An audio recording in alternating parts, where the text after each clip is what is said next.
This rock contains a tiny quantity of the element uranium, an otherwise useless material which can be dug out of the ground in many places in the world. Because uranium is fissionable, it is the fuel used for nuclear power. For each ton of ore, a mere 5 pounds of uranium will be released for processing.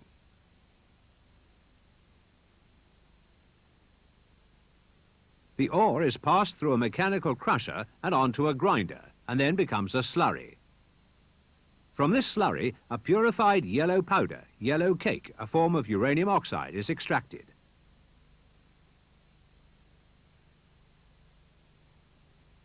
Processed into fuel, 1 ton of uranium produces the heat equivalent of 25,000 tons of coal.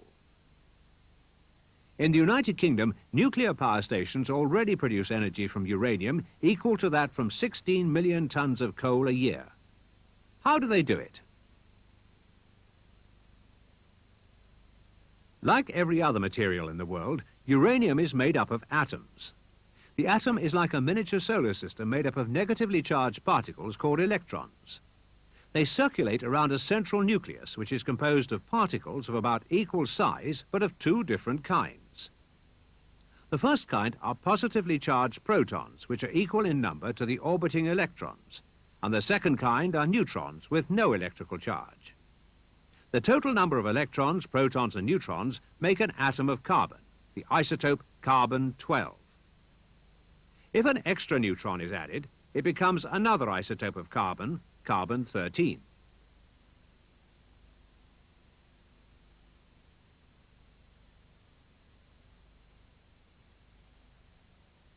The forces holding the components of the nucleus together are immense, and it was soon realized that breaking the nucleus of large atoms apart could release immense amounts of energy.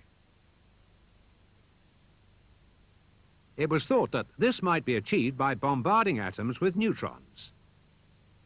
Because they have no electrical charge, neutrons are the most suitable missiles to bombard atoms. However, with most atoms, these neutrons, when they strike, usually bounce off, or they're absorbed into the nucleus. There was only one element where the effect of neutron bombardment was seen to be different: uranium. Uranium consists mainly of atoms in which the nucleus contains a total of 238 protons and neutrons called U-238. But scattered amongst them is another isotope with 3 fewer neutrons. These are atoms of U-235. Struck by a bombarding neutron, the U-235 nucleus splits into 2 smaller nuclei. The energy of these fission fragments generates heat, and some radiation is also produced. At the same time, 2 or 3 neutrons are thrown off, each capable of causing another U-235 fission. So provided there are enough U-235 atoms to prevent too many neutrons escaping, a succession of fissions, a chain reaction, can be maintained. However, only 1 atom in 140 is U-235, so it is not possible to create and sustain a chain reaction because too many of the speedy neutrons will hit only to bounce off and not cause fission, or will be absorbed by one of the many U-238 atoms in natural uranium. This can be overcome by surrounding the uranium with a material called a moderator. The fast neutrons produced in the fission process lose energy by bouncing off the moderator atoms, and this slows down the speed of the neutrons, which increases their chances of causing a further fission, enabling a chain reaction to deliver a continuous supply of energy in the form of heat. The structure in which the fission chain reaction can be started and maintained is the nuclear reactor.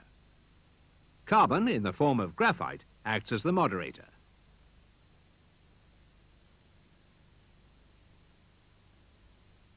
This is the principle of nuclear fission in all our present commercial generating stations.